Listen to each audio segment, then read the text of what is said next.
What's up guys? Welcome back to my channel. My name is Emma if you're new here, and I love to talk about all things Peloton fitness and spinning, so be sure to subscribe so you don't miss any future videos. Today's video is going to be very exciting because I'm actually going to be doing a 6-month update since I started riding the Peloton / taking Peloton classes. As cheesy as it sounds, the Peloton has been life-changing for me. Before the Peloton, I was not exercising regularly, I wasn't watching what I was eating, and I was just generally living a less healthy lifestyle. And I really didn't think that getting a Peloton and having access to ride one would change my life so much as it did, but I thought it would be cool to kind of update you on my journey and then also give you some tips. Maybe you're a beginner, maybe you've ridden the Peloton longer than me, but kind of what I've learned about the Peloton and cycling and my own fitness over the past 6 months. So during quarantine, my boyfriend and his family got a Peloton, and that was late April. So it's been like 6.5 months since I've kind of had access to riding a Peloton. And in that time, I've ridden 275 cycling classes, and I've also done 150 classes that are not cycling on the Peloton, totaling over 8,000 minutes on the Peloton app, which is just crazy. I exercise pretty much every day. I do take rest days now. At the beginning, that was definitely something I learned, that I need to take rest days, but I'm definitely working out probably 5 to 6 days a week, which is a huge change. I'm eating healthier. I feel like the two biggest questions that people have when talking about the Peloton are weight loss and muscle gain. For weight loss, I've lost around 15 pounds, which is really great, and then I also feel myself getting stronger. So I've definitely lost even more than that, but then like the muscle weight adds back.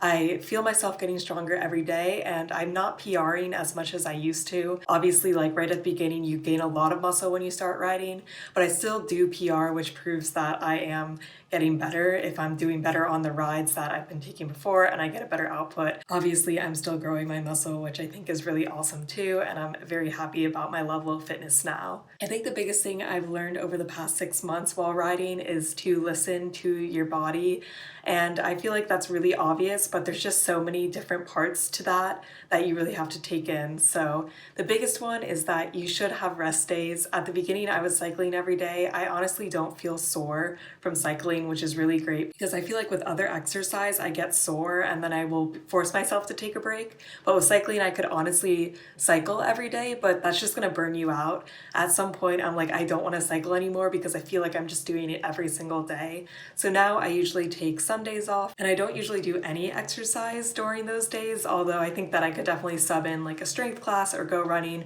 or just do something to kind of mix up cycling and not make it boring if you just do it all the time. Along with taking rest days, cool down rides are a must after every ride, and then some stretching afterwards. I don't do stretching on the Peloton, I just do some stretching on my own, but I think that makes a world of difference of recovering for the next ride and having a good ride every single ride. I find if I don't do a cool down ride and I don't stretch out properly, the next day I'm not sore, but when I get on the bike, I feel like I'm not able to put in my full effort, so cool downs and stretching is just super, super important. Also, if you wake up one day and you just don't feel like riding, don't force yourself. Take a rest day or wait later into the day. I usually ride in the morning, but some mornings I wake up and I'm just like, I don't feel like riding right now. That's not what my body wants to do. Don't force yourself, because then you're just gonna hate your workout and it's just going to make you dread getting on the bike. So just listening to yourself and asking, am I excited for this workout? And if you're not, maybe wait later in the day. Obviously, this isn't going to work for everyone. Like if you are never excited for your workout, then you just need to like make a schedule and stick to it. But for me, most days I do want to ride, but some days I just wake up and I'm like, it's not happening today, which is fine. Alternatively, if I'm not feeling it and I still want to get a workout in, I'll consider a shorter ride. I usually do around 45-minute rides or like a 30-minute and a 15-minute ride. But if I'm just not feeling it but still want to get some exercise, I'll do like a 20-minute ride, a 30-minute ride, just a shorter ride. So I'm still getting on my bike and getting a decent workout in. It's just not as long, which I also like. And it kind of gives a break to your body just because you're doing a shorter ride. And then finally, when I first started riding, I really didn't like taking it easy. I would always kind of want to push myself. So for example, in HIIT classes, when you're going really hard for 30 seconds and then you're taking a break for 30 seconds, I would take a break, but I would still kind of push myself and not let myself fully relax. I felt like if I took it easy, then I just wasn't getting a good workout. And as I've ridden more, I've learned it's actually the opposite. Let yourself really take those breaks, really go easy, because then you can really push yourself on the on intervals. If you're not recovering properly on the off intervals, then you're never going to be able to like PR on the on intervals because you're still going to be tired. Those breaks are there, and the instructors design the classes to have those breaks so that you can take a break. Along with that, I felt like I really liked climb rides because it was kind of just a slow grind where you're never going super easy but never going super hard. And I've moved away from climb rides completely now and really like HIIT or Tabata so that I can go super hard and then pull back and have a recovery. So those are all my tips for listening to your body. It kind of means a bunch of different things to me, but I definitely think those are the most important things that I've learned while riding, and it's just super important for like recovery and motivation to just follow those tips. And I feel like you kind of have to learn those things on your own, and you will as you're riding, but it's definitely just some food for thought. The next group of tips are going to kind of revolve around strength and fitness.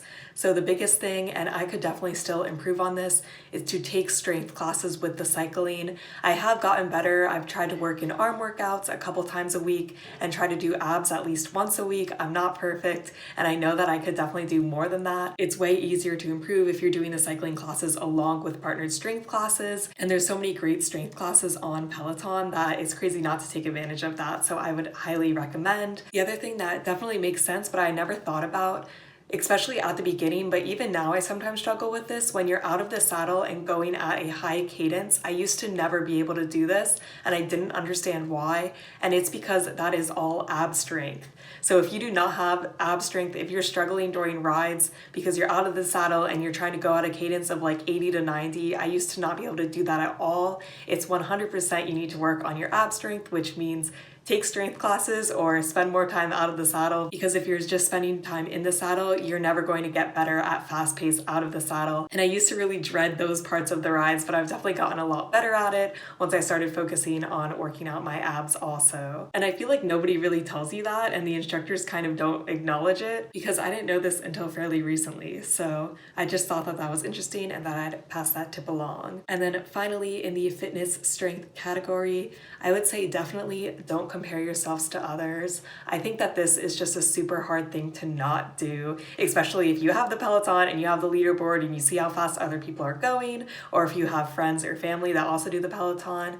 It's just so subjective to like yourself, your fitness, your body weight, how much muscle you have, what gender you are. All of these things make it very personalized to you. So as long as you see yourself improving, that's the most important thing. And comparing yourself to someone else will never get you anywhere. I know at the beginning I would compare myself to my boyfriend a lot, and he can always do more output than I do, even though I ride more just because he's a man. He has more muscle in his thighs. That's just the way life works. And I also feel like obviously we know that the Peloton instructors are really strong, but sometimes I think Ben Aldis's zone 3 and power zones is like 300, and if I get 300 output in a ride, that is like a miracle. So he's just way stronger than me, and obviously that's expected from Peloton instructors, but just don't get down on yourself if someone has more output than you. You don't know their situation, they don't know your situation. Also, it's okay if you become less fit throughout the journey. I went home to visit my parents and didn't have access to a Peloton for a while, and I definitely got worse during that time because I wasn't riding, and that's okay. I just got back on the bike. You can clear old PRs if you really don't want to see your old rides, but I just left it. I didn't PR for a while, but once I just got back into it, I regained my strength a lot. So I would say don't compare yourself to others ever, and only compare yourself to past rides if you're kind of in that same fitness level. And basically just every ride, try to do your best and don't really worry about what the output is, as long as you feel like you're getting a good workout. My last group of tips is kind of just fun tips. So the first thing is definitely find rides with music that you like. Music is so important. I find it so motivating if I'm doing a ride and I really like the beat, if I know the song already. Just nothing hypes me up as much as music that I already know and love. And I feel like there's so many different instructors doing so many different kinds of rides. There is something for everyone. So you can definitely find any kind of music that you want on the Peloton app. I would also recommend staying very very open-minded with the instructors. I feel like I fell into this pit and I'm kind of still in it, where there's like 4 or 5 instructors that I really, really love, and I just take pretty much every ride they come out with. But all the other instructors are also really good. Like if they work at Peloton, they're pretty much some of the best instructors for cycling in the world. So you should take advantage of it. For example, I did Alex and Tunde's 2-for-1 Beyonce ride recently, and that ride was killer. Tunde's not someone I usually take rides with, but after that, I really want to take more rides with her, and it really was great. And it really showed me that all of the instructors have different things to offer, and it's super exciting to kind of take different rides. And it just keeps the cycling interesting. If I'm going to be riding most days, having a bunch of different instructors I can take from is way more exciting than just having like 4 instructors that I take from every time, and they kind of have very similar rides. So it's just cool to have a very wide variety and to take advantage of that. And then finally, just to remember to have fun. That also sounds a little bit cheesy, but when I'm on the actual Peloton, I love to high five people. I know that that's like kind of goofy, but I find that super motivating. I like to join the different challenges. I like to interact with the Peloton community. There's so many awesome people that have the Peloton. The instructors are awesome, and it's just really a great community to be in. So definitely take advantage of that. I really enjoy following my friends on Peloton, looking at their rides, taking rides that they've also taken, and just remembering that although this is exercise, it can also be fun. And I feel like that is kind of a key thing that motivates me to keep going and keep cycling. So those are pretty much all my tips for cycling for Peloton after doing it for 6 months. I'm excited to keep cycling, and I'll see, maybe I'll have completely different tips a year from now. I rewatched my 30-day Peloton video I made, and I was like, wow, I disagree with a lot that I'm saying now, and it's just because I have more experience, I've kind of ridden more, and I'm in a different part of my fitness journey. So that's it for this video. I hope you guys enjoyed watching. Leave a comment down below if you have any Peloton tips I didn't mention. I think that this could be a really cool resource for people that are just starting on the Peloton. I wish that a video like this existed when I started riding. I hope that this helps someone. I hope you guys are having an awesome week, staying safe, and I'll see you in my next video. Bye!